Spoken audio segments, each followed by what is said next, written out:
मी forcefully याला म्हशीला आणून दिलं. काय दिलं ते मिल्क मिल्क चार्ज. चार्ज आणलं. किती पुढे दिले? बकेट 9 डायरेक्ट बकेट दिले. 9 बकेट दिले.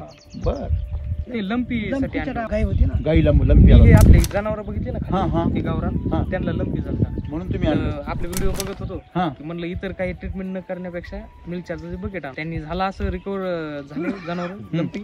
आणि जे शेण जे पडायचं हा. वडील सांगायचे की लोण्याचा गोळा उचलल्यासारखं उचलतो तू. म्हणजे हात नव्हते भरत. नाही तुम्ही ते वापरलं पहिल्यांदा. हा. तुम्हाला काय अनुभव आला? आम्हाला काय दुधा वाढे जनावर बेस्ट काय लागले. दूध किती वाढले? आमची मुळे 11 लिटर दूध येतं. हा 14 लिटर बसतं. काय बात करता? 3 लिटर दूध वाढलं. 3 लिटर केवढ्यात झालं 3 लिटर दूध?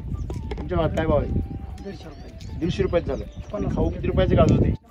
100 ग्रॅम. म्हणजे 200 ग्रॅम म्हणजे 50-60 रुपये.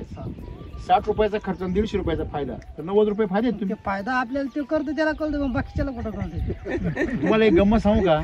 हे बा, साधी सिंपल गोष्ट आहे. दूध खाण्यामध्ये खरी आरोग्य आहे का दारू पिण्यात? दूध खाण्यापेक्षा बरोबर आहे. कारण त्याची जे दारू पितात त्यांना हे माहिती आहे का? नाही. नाही. त्यांना माहिती होणार बी नाही कधी, कारण त्यांच्या नशिबात मृत्यूच लिहिले लवकर. हा? एवढं. त्यांचा जीव लवकर जाणे हे लिहिलेलं आहे. तेव्हा ती प्रकृती त्याला ती दारूच प्यायला लावणार. त्याच्यामुळे दुसऱ्याचं नशीब तर तुम्ही बदलू शकत नाही ना, परंतु स्वतःचं बदलू शकता. ज्यांनी त्यांनी स्वतःचं नशीब बदलायचं. तेच आहे. बरोबर आहे की नाही?